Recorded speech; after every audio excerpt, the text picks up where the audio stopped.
Bonjour, j'aimerais partager avec vous une étape cruciale de notre chemin de vie. Nous avons longtemps été éduqués à croire que nous devions tout faire à travers nos propres efforts, à travers une démarche volontaire, dans un contrôle de notre vie et que c'était la façon de procéder. Et cela nous a rendus très auto-centrés finalement et pas mal solitaires. Et nous tournons en rond avec l'attente de résolutions personnelles sans fin à travers de nouvelles méthodes, de nouveaux procédés. Donc à un moment donné, quelque chose doit se passer dans une vie humaine, dans une démarche de conscience. Quelque chose doit céder.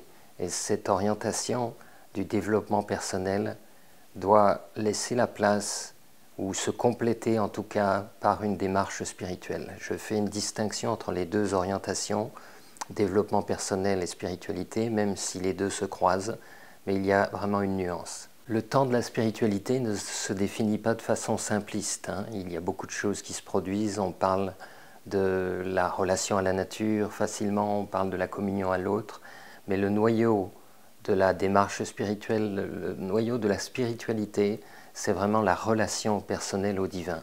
C'est une expérience bien trop négligée dans les spiritualités contemporaines. On va voir pourquoi, mais c'est quelque chose qui vient apporter des résolutions qu'on ne peut pas produire seul. Seulement quand on parle du divin aujourd'hui, quand on parle de Dieu, on a affaire à une abstraction. On parle de l'être, du soi, du transcendant, et ça donne l'impression d'une distance, d'un flou, de quelque chose qui n'est pas un lien vivant. J'ai longtemps parlé moi-même simplement de l'intelligence du vivant, de l'intelligence de la vie, pour ne pas mettre une image sur Dieu. Et c'était nécessaire à une époque, il me semble.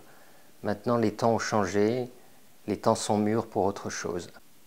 La seule façon d'éprouver un lien vivant est de le faire dans une relation personnelle avec le divin. Donc pour que la relation personnelle soit palpable, vivante, concrète, il faut qu'on puisse se relier avec un être authentique, avec un visage plutôt qu'un tout indifférencié, quelque chose de trop abstrait. Nous sommes humains et le contact se vit de façon palpable dans le concret, mais simplement pas avec n'importe quel être. Et quel être s'est présenté, quel visage s'est présenté? C'est celui du Christ. Le Christ parce qu'il est celui qui s'est présenté à nous comme le Fils de Dieu, le Dieu incarné, dans notre culture.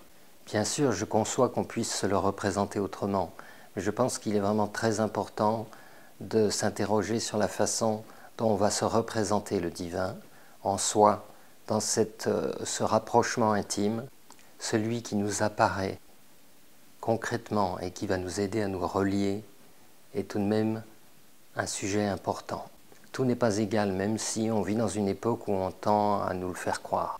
D'abord, il vaut mieux éviter le polyamour dans ce domaine et savoir s'engager, se donner avec persévérance, avec fidélité, avec le Dieu unique. Ensuite, toute autre représentation que celle du Christ n'est pas aussi fiable. Et malgré les errances de l'Église qui ont refroidi notre élan, le Christ est toujours là depuis 2000 ans, caché toujours dans notre cœur, comme un fil doré qui persiste et qui perdure à travers les temps. Mais des interdits se sont mis dans nos cœurs et il faut pouvoir les traverser. Il y a des interdits affectifs, le sentiment d'être indigne, le doute de se relier à un être invisible. Il y a aussi des interdits spirituels, l'interdit de la non-dualité qui ne tolère aucune forme personnelle, qui n'autorise pas la forme personnelle. Il y a l'interdit de la non-représentation du divin. Il y a l'interdit des courants New Age où on prône une grande diversité jusqu'à la dispersion. Il faut donc pouvoir traverser ces interdits et ressentir en soi ce que j'appelle l'autorisation, s'autoriser à renouer avec la relation personnelle avec le divin, sans honte, et il faut faire cette traversée au-delà de nos arguments intellectuels, rationnels et de nos blessures religieuses. Je peux me tourner personnellement vers le Christ et lui parler, l'interroger, l'écouter aussi, lui demander quelque chose simplement, ressentir son amour dans un temps d'adoration, comme on dit.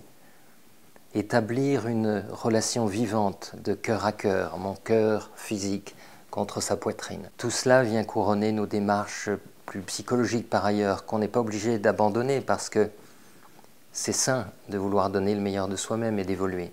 Il faut retrouver une innocence pour renouer ce lien, une simplicité d'enfant de Dieu. Il n'y a pas de toute puissance ni de pouvoir à cet endroit. On dépose son être, on n'est plus en position de domination, de contrôle, de combat, de méfiance. Et ça change tout. Mais il faut sacraliser ce moment de la communion avec le Christ, ce moment de rapprochement.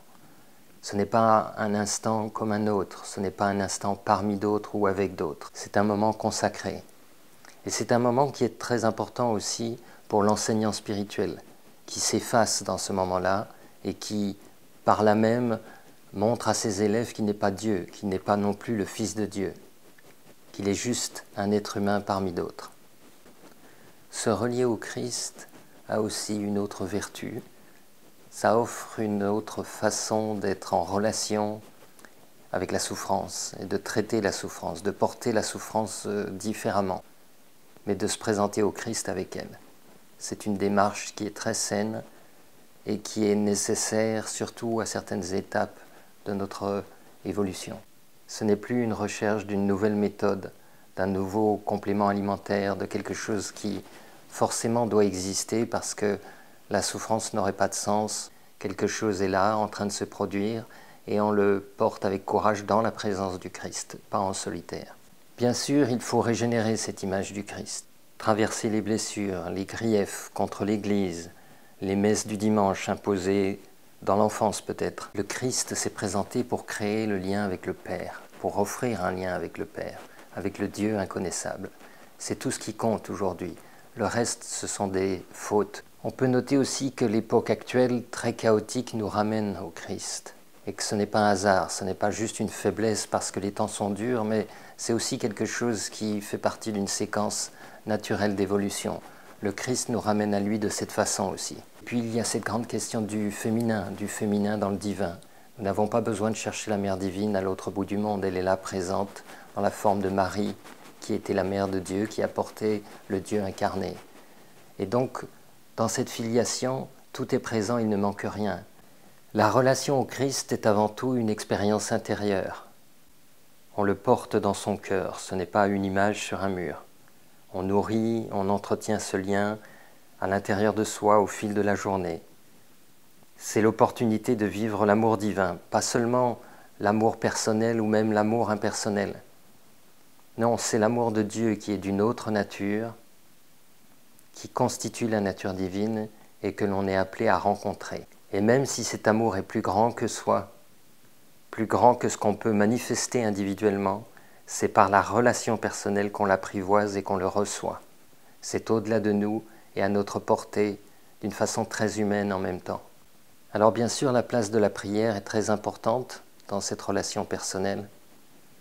On y apprend à avoir une relation de cœur à cœur, à savoir ce que nous demandons et à qui nous le demandons.